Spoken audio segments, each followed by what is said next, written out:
에스겔서 43장 10절에서 12절까지 되겠습니다. 에스겔서 43장 10절에서 12절까지 말씀.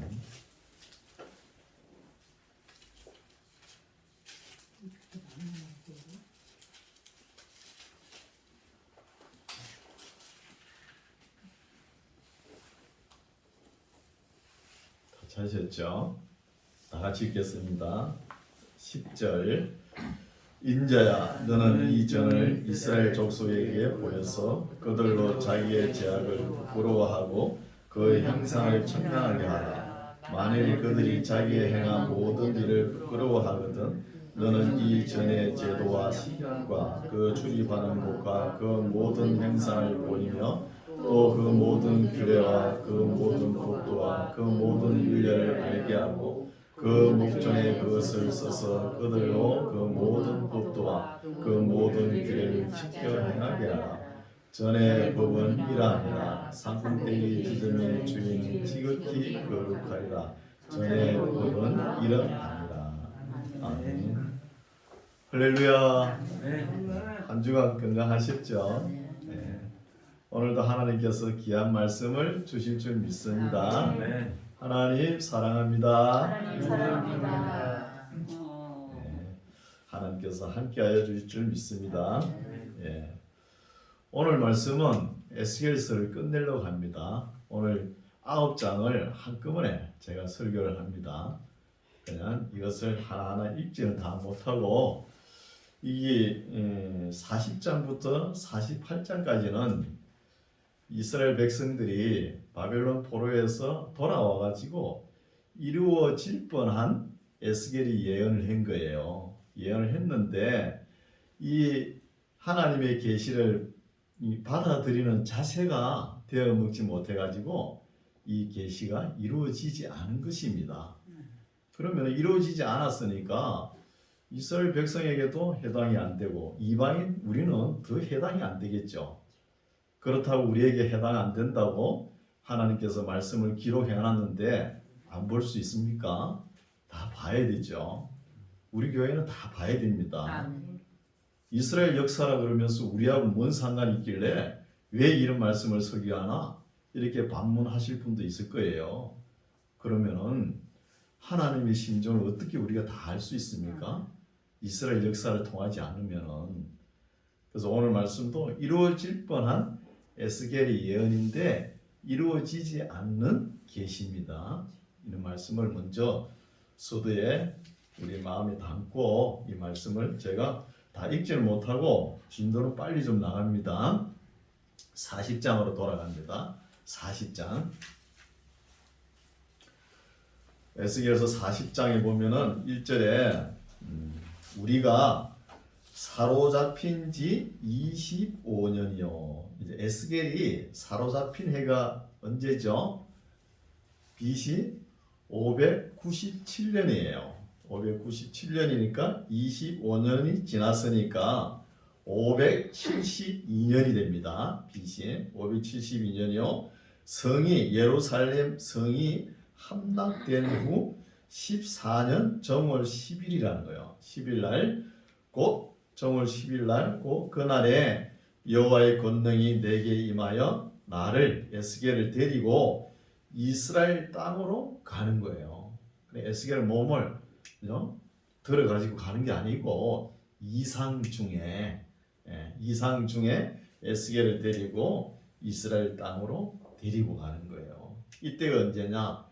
예루살렘 성이 멸망한 지가 14년이 지난 때예요.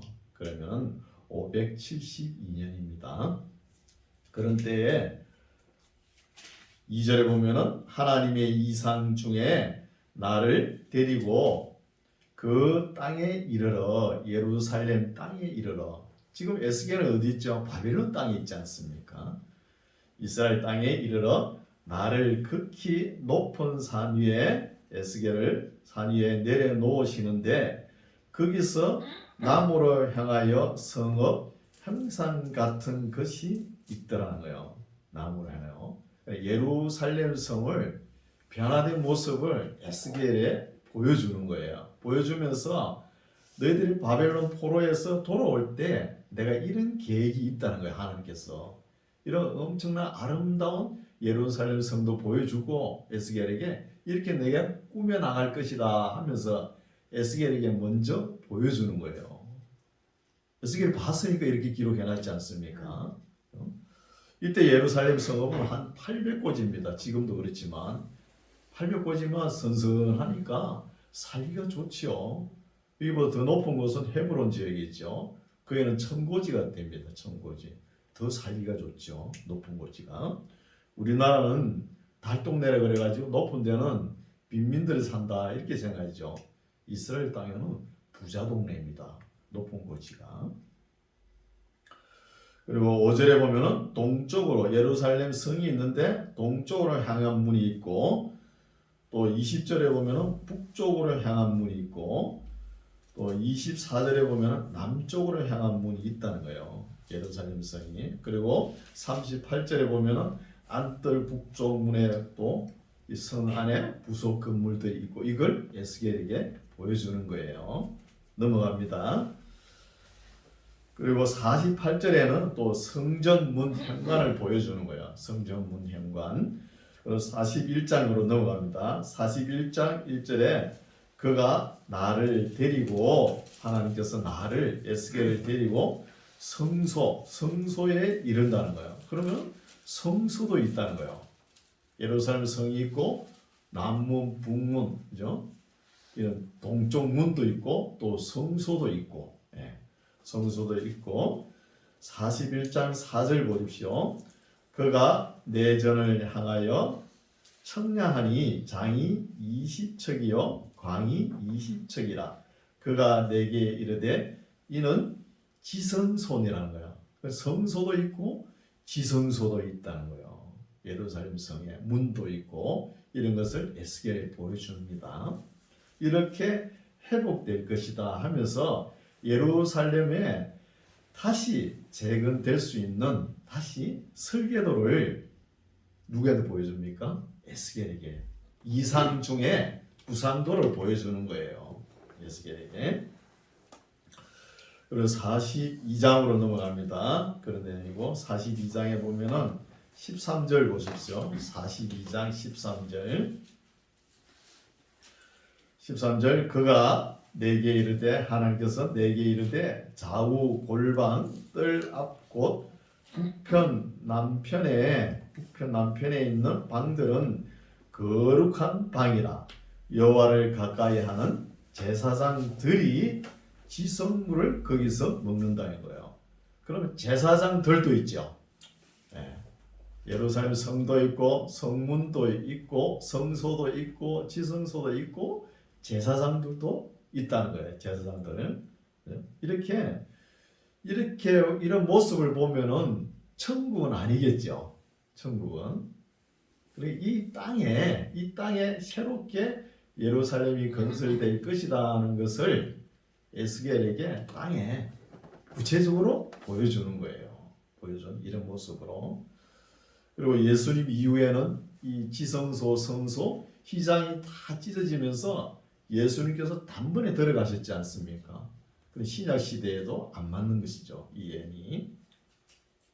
이후 교회 시대도 안 맞고 천년 왕국 시대에 하늘의 성전, 이것도 안 맞는 거예요. 아무리 맞잡아도. 그래서 신학자나 목회자나 이 에스겔 40장부터 48장 때문에 엄청난 고민을 하는 거예요.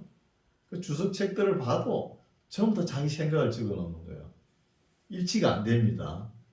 이거는 왜 그러냐면은 이루어지지 않았기 때문에.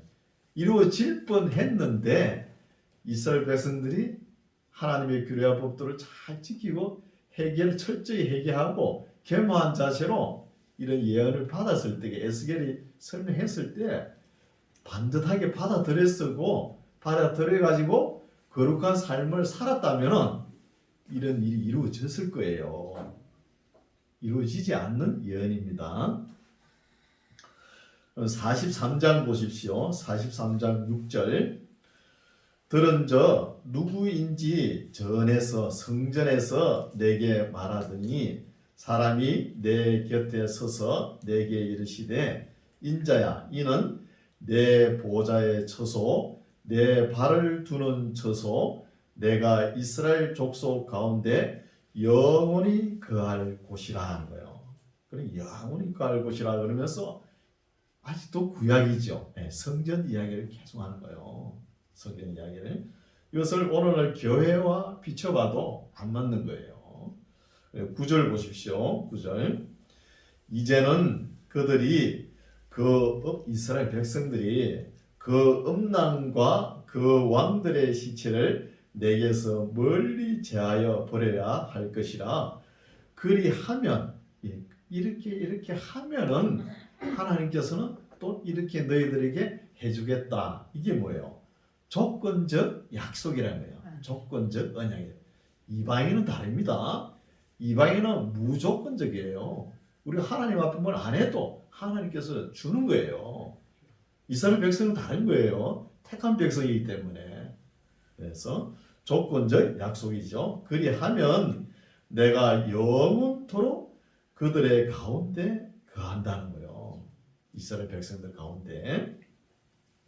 오늘 본문이죠. 10절 인자야 너는 이 성전을 이상으로 에스겔이 이상으로 본 성전 이 성전을 이스라엘 족속에게 보여서 그들로 자기의 죄악을 부끄러워하고 그 형상을 청량하게 하라.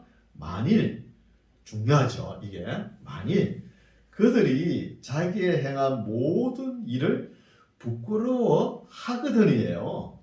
부끄러워하거든 지금까지 보여준 거 있죠.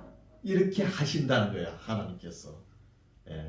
예루살렘 성도 보여주고 성문도 보여주고 성소도 보여주고 지성소도 보여주고 제사장들도 보여주고 또 땅 분배도 보여줍니다. 뒤에 나오면서 12지파 땅 분배 왕이 가질 땅 또 하나님의 땅 이거 다 뒤에 쭉 나오죠. 이렇게 회복시켜 준다는 거예요. 만일 그들이 자기의 행한 모든 일을 부끄러워하거든 이게 중요하죠. 하거든 너는 이전에 성전의 제도와 식양과 그 출입하는 곳과 그 모든 형상을 보이며 또 그 모든 규례와 그 모든 법도와 그 모든 율례를 알게 하고 그럼 어떻게 하면은 행한 모든 일을 부끄러워하며 철저히 하게 하거든이에요. 알게 하고 그 목전에 그것을 써서 그들로 그 모든 법도와 그 모든 규례를 지켜 행하게 하라는 거예요. 조건이 충족했을 때 하나님께서 이렇게 하신다는 거예요. 조건이 뭐예요? 바벨론 포로세는 70년 하면서 돌아오면서 모든 것을 그동안 죄 지은 거 다 회개한 것을 부끄러워할 줄 알아야 돼. 자기 행위를 모든 일을 부끄러워할 때 하나님께서 이렇게 예루살렘 성전을 회복한다는 것입니다.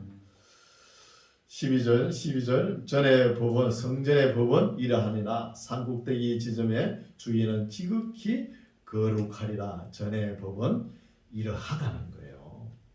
근데 하나님께서 너희들이 이렇게 하면은 내가 이렇게 해주겠다. 이렇게 에스겔에게 계시를 보여줬는데 막상 이스라엘 백성들의 피부에는 와닿지가 않은 거예요, 이게. 그래서 이 계시를 하나님께서 주신 계시를 받아들이는 자세가 되지 않아 가지고 이루어질 뻔했었는데 이루어지지 못한 아쉬운 계시라는 거예요. 아쉬운. 이후 역사를 살펴보면은 이후에 이루어진 것이 있느냐? 아무리 살펴봐도 없거든요. 또 이스라엘 역사를 돌이켜봐도 이런 일이 일어나지 않았다는 거예요. 에스겔 이후에. 그래서 이때 에스겔이 계시 받은 때가 572년이라 그러면은 바벨론 포로에서 BC 536년에 돌아오거든요. 그러면 에스겔이 계시하고 난 후에 36년 후에 이런 일이 있을 거라는 거예요. 근데 36년, 536년에 고레스 칙령에 의해서 돌아오지만 이런 일이 역사가 없거든요. 그죠? 그러니까 뭐 없다고 해서 하나님 말씀인데 안 읽어도 되지 않습니까? 이렇게 반문할 수 있습니다. 있지만 그러나 우리는 하나님 말씀을 하나도 빼면 안 되죠. 다 읽어봐야 되죠. 그래서 하나님의 성전과 성전이 이렇게 회복되는 것과 또 뒤에 토지 분배와 또 이런 일이 오늘까지 일어나지 않았다는 것입니다. 이런 것을 우리가 알 수 있죠. 그리고 43장 15절 보십시오. 그 번제단 위층의 고가 4척이며 그 번제하는 바닥에서 소순 뿔이 내시며 성전에 번제단도 있고 또 뿔도 있고. 신약 시대는 이게 안 맞죠. 구약 시대에 맞죠. 에스겔 당시에. 18절 보십시오. 그가 내게 이르시되 인자야 나 주 여호와가 말하노라 이 제단을 만드는 날에 그 위에 번제를 드리며 피를 뿌리는 규례가 이러하니라. 이것도 구약이죠. 신약 시대 우리 예수님께서 단번에 지셨지 않습니까? 19절 나 주 여호와가 말하노라 나를 가까이하여 내게 수종드는 사독의 자손 네 사람 제사장에게 너는 어린 수송아지 하나를 주어 속죄 제물을 삼으라는 거예요. 오늘날 신약 시대는 만인 제사장설이죠. 이것도 안 맞죠. 그리고 제사장을 사독 가문, 사독 계의, 이 사람들 신약 시대 사두개파입니다. 이거는 다윗 때부터 이 사람들이 제사장 가문을 이어왔죠. 이런 내용이고 이제 44장 3절을 보겠습니다. 43장 3절 왕은 왕인 까닭에 안길로 이 문 현관으로 들어와서 거기 앉아서 나 여호와 앞에서 음식을 먹고 그 길로 나갈 것이니라. 그러니까 성전에 들어가는 것도 왕의 출입문도 따로 있다는 것이죠. 왕의 출입문도. 9절 보겠습니다. 9절 나 주 여호와가 말하노라 이스라엘 족속 중에 있는 이방인 중에 마음과 몸이 할례를 받지 아니한 이방인은 내 성소에 들어오지 못하리라. 이것도 구약 제도죠. 구약 시대 이방인들을 차별하는 거죠. 할례 이야기를 하는 거 보니까 15절 보십시오. 15절 이스라엘 족속이 그릇하여 나를 떠날 때에 사독 제사장 가문들이 있죠. 사독의 자손을 네 사람 제사장들은 내 성소의 직분을 지켰은저 그들은 내게 가까이 나와 수종을 들되 내 앞에 서서 기름과 피를 내게 들을지니라 나 주 여호와의 말이니라. 다윗 때부터 사독 가문이 제사장직을 가문했다는 것을 알 수 있죠. 20절 보십시오. 그들은 제사장들을 보고 이야기하죠. 그들은 또 머리털을 밀지도 말며 또 머리털을 길게 자라게도 말고 그 머리털을 깎기만 할 것이라 하는 거예요. 하나님께 예배 드리러 올 때 머리가 장발로 돼서도 안 되고 또 너무 스킨헤드 같이 팍 까져버리는 것도 안 됐다는 거예요. 그냥 적당하게 깎고 오라는 것이죠. 21절 아무 제사장이든지 안뜰에 들어갈 때에는 포도주를 마시지 말 것이며 가부나 이혼한 여인에게 장가들지 말고 오직 이스라엘 족속의 처녀나 혹시 제사장의 가부에게 장가들 것이며 이 말씀 어디 있죠? 레위기 21장 제사장 처리 규례에 나오지 않습니까? 이것도 역시 구약 이야기죠. 24절 송사하는 일을 재판하되 내 규례대로 재판할 것이며 내 모든 정한 절기에는 내 법도와 율례를 지킬 것이며 또 안식일을 거룩해 하라는 것이죠. 역시 구약이죠. 이것도 안식일을 그렇게 하라고. 45장 1절 보겠습니다. 너희는 제비 뽑아 이제 땅 분배 이야기를 하는 것이죠. 제비 뽑아 땅을 나누어 기업을 삼을 때에 한 구역을 거룩한 땅으로 삼아 여호와께 예물로 드릴지니 하나님의 땅도 있다는 것이죠. 하나님께. 그 장은 2만 5천 척이요 강은 1만 척이라 그 구역 안 전부가 거룩한다는 거예요. 근데 이스라엘 땅이 애굽부터 하솔까지 땅이 넓었죠. 이때 당시에는 넓었는데 바벨론 포로에서 돌아와가지고 하나님의 땅과 왕의 땅과 또 백성들의 땅은 이렇게 분배하지 않고 12지파 이 땅 분배했다는 이야기가 없거든요. 그러니까 이루어지지 않은 것이죠. 45장 9절 보겠습니다. 9절 나 주 여호와가 말하노라 이스라엘 치리자들아 너희에게 족함이라 너희는 강포와 겁탈을 제하여 버리고 공평과 공의를 행하여 내 백성에게 토색함을 그칠지니라 나 주 여호와의 말입니다. 정치의 기본이죠. 공평과 정의. 10절 너희는 공평한 저울과 무게를 따질 때 말하는 거죠. 저울은 공평한 에바는 곡식되는 말대 이런 거죠. 에바와 공평한 밭은 리터 액체 이런 걸 재는 것이죠. 썰지니 에바와 밭은 그 용량을 동일히 하되 호멜의 용량을 따라 밭은 호멜 10분의 1을 담게 하고 에바도 호멜 10분의 1을 담게 할 것이며 세겔은 20계란이 20세겔과 25세겔과 15세겔로 너희 만회가 되게 하라는 합해 단위도 지시하는 것이죠. 합해 단위도. 13절 너희의 마땅히 드릴 예물이 이라니 밀 한 호멜에서는 에바 6분의 1을 드리고 보리 한 호멜에서도 에바 6분의 1을 드리며 기름은 정한 규례대로 한 고로에서 밭 10분의 1을 드릴지니 기름의 밭으로 말하면 한 고로는 10밭 곧 한 호멜이며 하면서 왕에게 드릴 그 세금도 이렇게 지적하는 것이죠. 세금도. 17절 보겠습니다. 17절. 16절에 보면은 이 땅 모든 백성은 이 예물로 앞에 이야기한 거 있죠. 도량 단위대로 이 예물로 이스라엘 왕에게 드리고 17절 왕은 본분대로 번제와 소제와 전제를 절기와 월삭과 안식일과 이스라엘 족속의 모든 정한 절기에 드릴지니 이스라엘 족속을 속죄하기 위하여 이 속죄제와 소제와 번제와 감사 제물을 갖출지니라. 이런 말씀은 옛 언약, 구약 언약의 연장선상이죠. 연장. 18절 나 주 여호와가 말하노라 정월 초하는 날 흠없는 수상아지 하나를 취하여 성소를 정결케 하되 제사장이 그 속죄제 희생의 피를 취하여 전문설주와 제단 아래청 내 모퉁이와 안뜰 문설주에 바를 것이며 이것도 역시 구약이죠. 옛 언약. 21절 정월 14일에 6월절 곧 7일절기 6월절 다음 뭐죠? 7일절기 무교절입니다. 무교절 절기를 지키며 누룩 없는 맛없는 떡을 먹을 것이라 무교절을 지키라는 것이죠.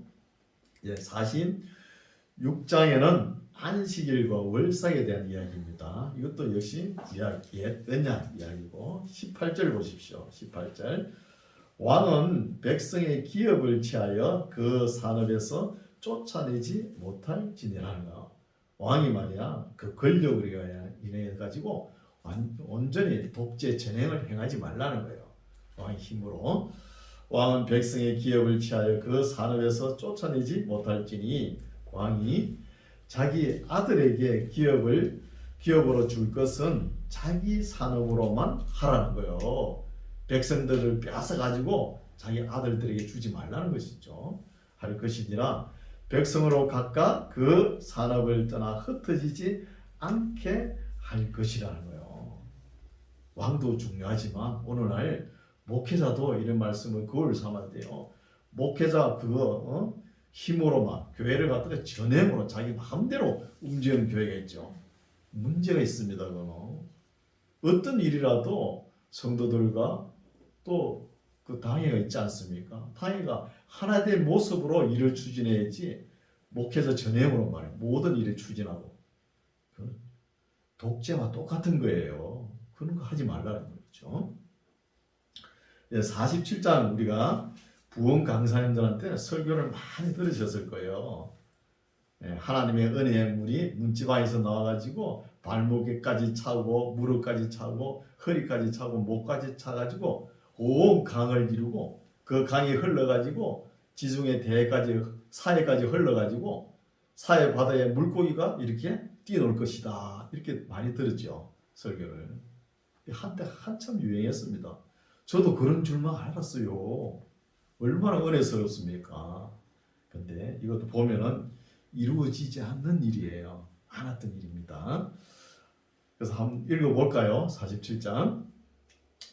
그가 나를, 우리와의 관계가 되는 게 아니에요. 이거는 이스라엘 백성들도 이루어질 뻔했는데 이루어지지 않는 계시니까. 그렇죠?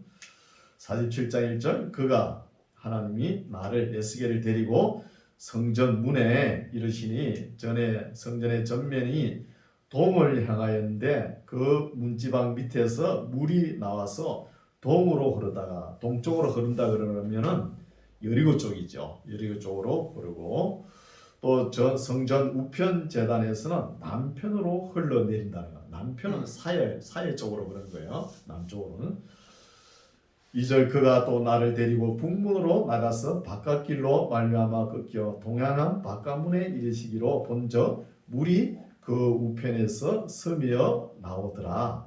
그 사람이 손에 줄을 잡고 동으로 나아가며 1,000척을 청량한 후에 나로 그 물을 건너게 하시니 물이 발목에 오르더라는 거예요. 오르더니 그래서 또 여기서 부흥 강사님들이 이 물은 뭐냐? 하나님의 말씀이다 하고 막 이렇게 많이 설교했어요. 근데 전부 다 엉터리예요. 물은 물이에요. 그 유명한 그 스님 있잖아요. 이성철 스님. 그렇죠? 뭐라 그랬어요? 절에서 그렇게 큰 스님이지만 딱 진리는 단순하잖아요. 물은 물이고 산은 산이다.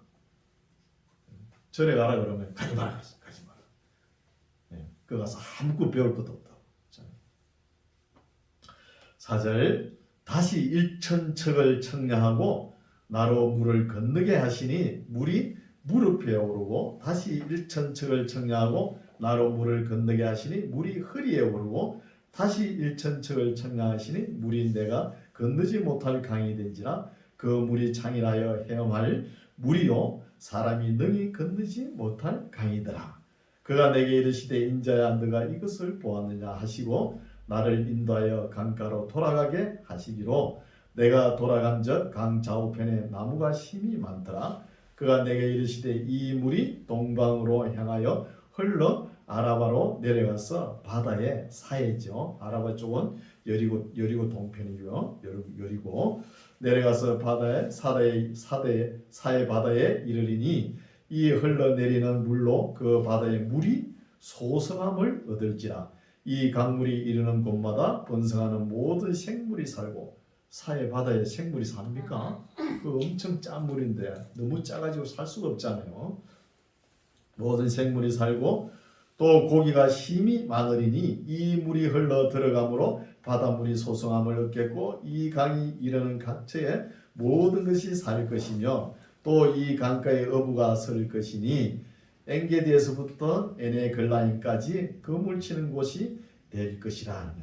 사해서 북쪽에서 훔난 지역까지 막 고기가 벌떡벌떡 튀고 그렇게 될 것이라는 거예요. 하나님께서 하시면은 하실 수 있는 계시였는데 연이었는데 이스라엘 백성들이 받아들이는 자세가 되어먹지 못해가지고 이루어지지 못한 일입니다. 11절 그 진풀과 개풀은 소성되지 못하고 소금 땅이 될 것이며 강 좌우 가에는 각종 먹을 실과 나무가 자라서 그 잎이 시들지 아니하며 실과가 끊지지 아니하고 달마다 새 실과를 맺으리니 그 물이 성소로 말미암아 나옵니다. 그 실과는 먹을 만하고 그 잎사귀는 약 재료가 되리라. 그래 물이 물지방에서 나와가지고 흘러가지고 발목에 차고 무릎에 차고 허리에 차고 목에까지 차가지고 이 물이 그죠?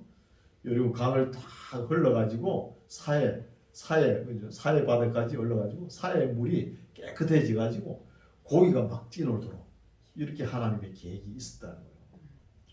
이루어지지 않은 것이지만 이제 13절부터는 이제 땅 분배 이야기를 나오는 거예요. 13절.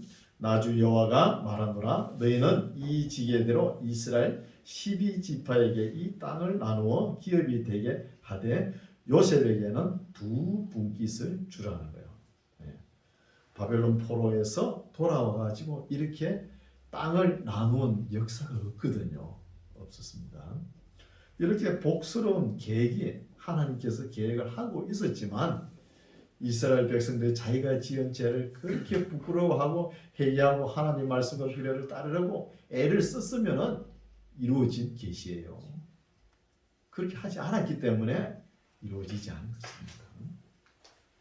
48장 1절 모든 지파의 이름대로 이 가들짐이나 북에서부터 헤들론 길로 말미암아 하만 어기를 지나서 다메섹 지게에 있는 하살 에논까지 곧 북으로 하만 지게에 미치는 땅 동편에서 서편까지 다 분깃이요 하면서 12지파 분깃이 쭉 나오죠. 땅 분배.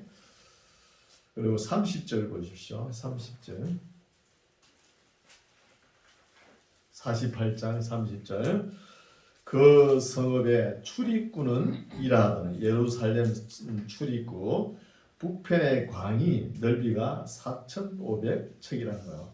이것을 넓이를 지금 환산해 보면 2.5km 됩니다. 2.5km 한 10km 거리가 10km 미만 있죠.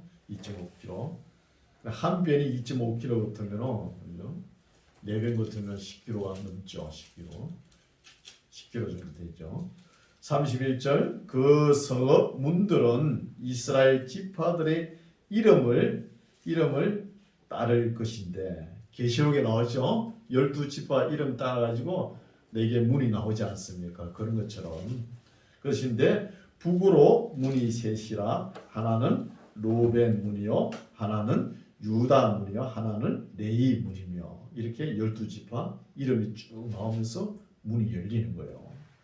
그러면 이것이 혹시 천국이 아닌가 이렇게 생각할 수 있죠. 여기에 청량 도량으로 보면은 거리로 따져 보면은 딱 천국의 1000분의 1이랍니다. 1000분의 크기가 하나님께서 계획하신 이 크기가 우리 계시록에 보면은 천국의 예루살렘이 어떤 크기죠? 2,300 한 변이 2,300km예요. 2,300km. 그래 보면 계시록에 보면은 12,000 스타디온 이런 단어가 나오죠. 거리로. 거기에 비교해 가지고 보니까 딱 1000분의 1 크기라는 거예요. 1000분의 1 크기. 이렇게 하나님께서 계획을 하고 있었다는 것이죠. 천국과 비슷했다는 것입니다. 천국하고. 32절 동편에 광이 4,500척이니 또한 문이 셋이라 하나는 요셉 문이요 하나는 베냐민 문이요 하나는 단 문이며 남편의 광이 4,500척이니 또한 문이 셋이라 하나는 시므온 문이요 하나는 이사갈 문이요 하나는 서불론 문이요 서편은 4,500척이니 또한 문이 셋이라 하나는 가한 문이요 하나는 아셀 문이요 하나는 납달리 문이요 그 사면의 도합이 18,000척이라 그날 후로는 그 성읍의 이름을 여호와 삼마라 하리라는 거예요. 이렇게 해서 이루어질 뻔한 계시가 40절에서 40장부터 48장까지 나오는 것이요.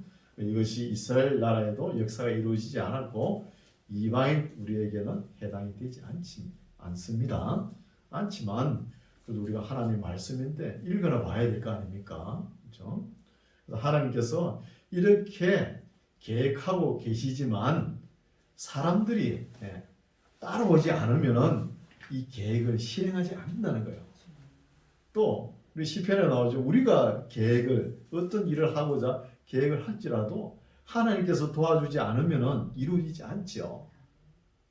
근데 이 에스겔서는 이렇게 에스겔이 바벨론 포로 36년 전에 이렇게 아름다운 하나님의 예루살렘 설계도를 계시를 받았는데 이스라엘 백성들이 계시를 받을 자세가 되지 않았다.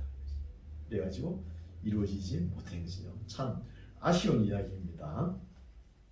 그 이후로 에스겔도 돌아오지 못했을 거예요. 에스겔이 돌아왔다 그러면은 우리가 에스라서나 이렇게 역대상에서 기록 보면은 에스겔 이름이 있을 거 아닙니까? 에스겔 이름이 없는 거예요. 그렇죠? 에스겔이 그때 50세 정도 돼가지고 계시를 받았는데 그러면은 36년 후 같으면은 86세잖아요. 86세. 그때 돌아올 수도 있을 나이인데 아마 돌아오지 못했지 않나 이렇게 봅니다. 그래서 에스겔서를 마치겠는데 상당히 무겁죠. 우리 하나님께서 두렵고 떨리고 무서운 분입니다. 마냥 좋고 우리가 해달라는 대로 해주고 이래도 좋고 저래도 좋고 그런 분이 아니에요. 천국은 뭐라고요? 침노하는 자라 그랬잖아요. 침노하는 자. 역사가 점점 어두워갈 때는 이제는 이기는 자만 남아있는 거예요. 이기는 자. 하나님 말씀과 규례를 무장해가지고 이겨나가는 저와 여러분 되시기 바랍니다. 네. 기도하겠습니다. 하나님 아버지, 이스라엘 백성들이 하나님의 말씀과 그 뜻을 언약을 분별하지 못하고 또 가르치지도 배우지도 못해서 하나님의 진노를 쌓아 망하는 모습과 또 마지막으로 바벨론에서 돌아올 때 잘 될 수 있었지만 하나님의 계시, 에스겔이 받은 계시를 받아들이는 자세가 잘못되어서 이루어지지 않는 것을 살펴보았습니다. 우리가 이 시대를 살아가면서 하나님의 말씀이 선포될 때에 겸허한 자세로 배워서 우리에게 하나님께서 뜻하신 바 모든 선한 것들을 우리가 다 막히지 않고 가려우지 않고 다 받아 누릴 수 있는 우리 모두가 되게 하옵소서. 예수님 이름으로 기도드립니다.